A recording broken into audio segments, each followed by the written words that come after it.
Rain fell steadily on the tarmac, soaking into the rough gravel, painting everything in shades of gray and war. The hum of engines, the crackle of radios, and the sharp bark of commands were all swallowed into the heavy air. But in the middle of all that motion, he stood still. Staff Sergeant Luke Mercer adjusted the strap on his vest, his eyes locked not on the aircraft ahead, but on the creature sitting obediently beside him. Ruger, his Belgian Malinois, tilted his head ever so slightly, sensing something different about this day.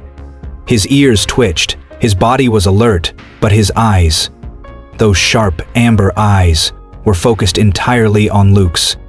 The two had been through hell together.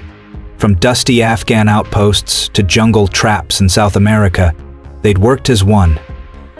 Ruger wasn't just a dog, he was the other half of Luke's instinct. They'd found IEDs buried where no human eye could see, tracked the untrackable, and once, during an ambush, Ruger had taken a bullet meant for Luke's chest. Now healed, now whole again, the dog waited, silent and trusting. But there was something different in Luke's hands today. He held no leash, only a small folded note, damp from his tightly clenched fingers. The mission briefing had been short. A hidden chemical lab had been discovered deep in a hostile valley. Intelligence was weak, backup was delayed, and the risk was total. Luke volunteered before the full scope was even read out. He didn't do it for medals, or orders, or because he was reckless. He did it because the voices over comms had mentioned one thing: civilians. They didn't know how many, just that they were there. And if someone didn't go in soon, there wouldn't be anything left to save. The colonel had tried to talk him out of it. "You won't make it out," he said plainly. "This isn't hero work. It's a one-way ticket." Luke had smiled then, a tired, sad kind of smile. "I'm not looking to make it out, sir," he said. "Just looking to make it matter." Now, as the rotors of the chopper began to spin, Luke dropped to one knee beside Ruger. The dog leaned in, pressing his forehead against Luke's. They stayed like that for a moment, unmoving, surrounded by the noise of war, but untouched by it. Then Luke slipped the note into Ruger's harness pocket. "Take this to her," he whispered. "You'll know when." Ruger whimpered softly, but didn't move. "Go on now," Luke urged gently. "I need you to be strong." A voice barked over the intercom. It was time. Luke stood. He didn't look back. Ruger, however, did not take his eyes off his partner. Not even as the chopper lifted. Not even as the wind blew dust and rain into his fur. Not even as the last trace of Luke vanished into the stormy horizon. Hours passed. The team watched as the valley in question turned to flame. There were reports, blurry drone footage, radio silence. One blurred frame showed Luke breaching a door with explosives rigged to his chest, shielding a group of frightened faces behind him. The footage cut before the final flash.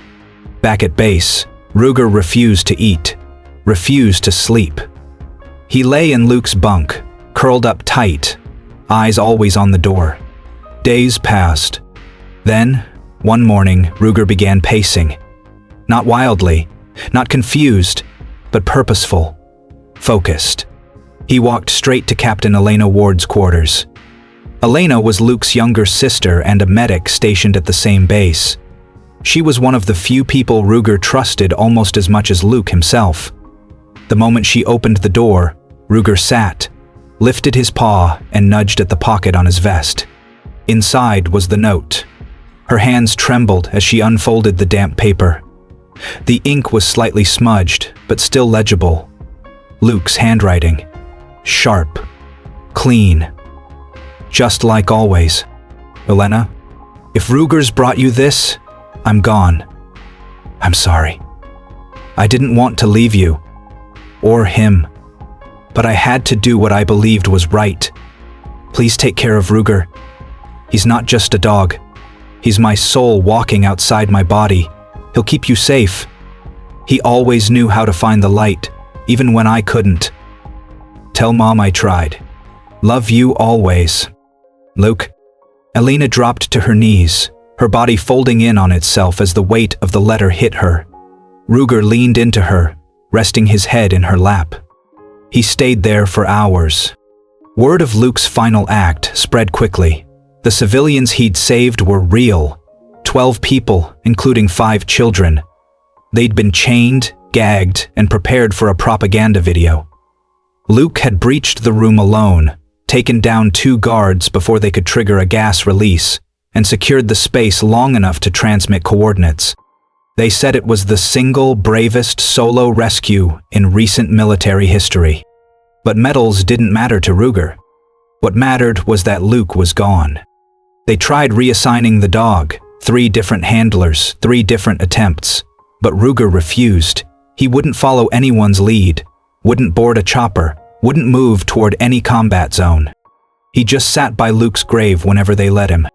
Elena took him home eventually, not to a military facility, but to a small cabin Luke had once bought and never used, tucked in the edge of a mountain forest in Colorado. There, Ruger came alive again. Not fully, not like before, but enough. Each morning he'd walk to the porch, sit facing east, and wait.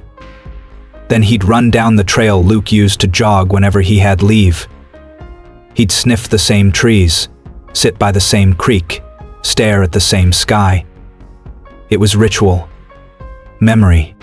One day, months later, Elena found a second note in Luke's old duffel. It wasn't addressed to her. It was addressed to Ruger. It read, "Hey, buddy.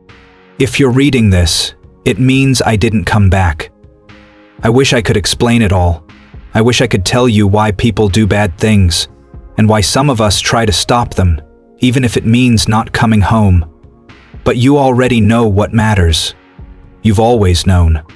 Loyalty, love, protection. You saved me more times than I can count, more than I deserved. Please don't stop living just because I'm gone. Keep running, keep guarding, keep loving. And every now and then, look up at the stars. I'll be the quiet one, always watching back. Good boy, Ruger. Forever. Luke." Elena read it aloud one night sitting by the fireplace with Ruger curled at her feet. As the last words left her lips, Ruger let out a soft whine, then rested his head gently on her lap. Years passed. Ruger grew older. His pace slowed, the jogs turned into short walks, the once dark muzzle grayed. But every morning, without fail, he'd sit on the porch, facing east, waiting for something that only he could feel. And on one crisp morning, as golden light broke through the pine trees, Elena found him there, lying peacefully, his eyes closed, a gentle breeze lifting his fur. He had passed, but not alone, not afraid. In the last years of his life, Ruger had become more than a war dog. He became a legend. His story, his bond with Luke, was told at veteran support groups, taught in canine training academies, and shared in quiet corners of the internet, where those who knew loss went to feel less alone. Elena buried Ruger beside Luke, in the shaded part of the forest the two had loved. She placed Luke's second letter in a waterproof frame between their markers. People began visiting, strangers, soldiers, families. They'd leave notes, toys, medals, but one note stood out. It was left by a young man, barely 20, who had just returned from his first deployment. It read, "I was going to end things, I was sure of it. But then I read about Luke and Ruger, and something changed. Maybe love can survive even war. Maybe I can too. Thank you." That's how stories last. Not through medals or memorials, but through hearts. And somewhere, maybe in the quiet part of the sky, 2 shadows run side by side again, one on 2 feet, the other on 4. No longer searching, no longer hurting, just home.